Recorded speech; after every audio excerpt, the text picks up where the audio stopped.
James Dorsey is a senior fellow at the Rajaratnam School of International Studies and joins us from Singapore. James, welcome to the programme. Thank you for your time. Let me read you a very short quote.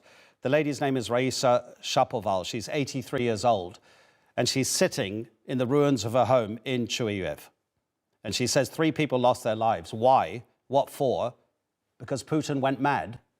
And she's kind of asking a rhetorical question, I believe. Is there any sort of academic or formal analysis that goes beyond that lady's analysis? I mean, apart from the now discredited idea that Putin had that he wanted to protect Russian speakers in the east of Ukraine.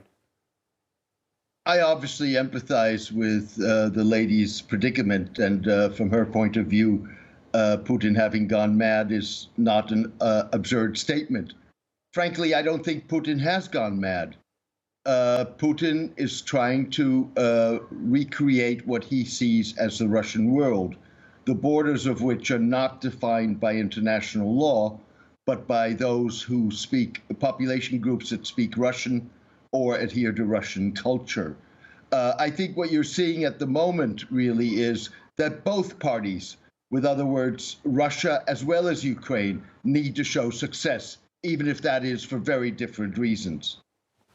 Okay, so if that is Vladimir Putin's aim, what about the strategy that his army is employing and these continual attacks, the continual shelling from the air, from the ground of urban areas? How is that justifiable from Moscow's point of view? As far as I'm concerned, it's not justifiable. But even worse than that, from Putin's point of view, what was supposed to be a very brief military encounter in which the Russians would sweep through Ukraine, take the capital, Kiev, has now become a 5-month slog in which the Russians are making limited progress. First of all, they've limited their goals, and they're making limited progress in the areas that they're now targeting.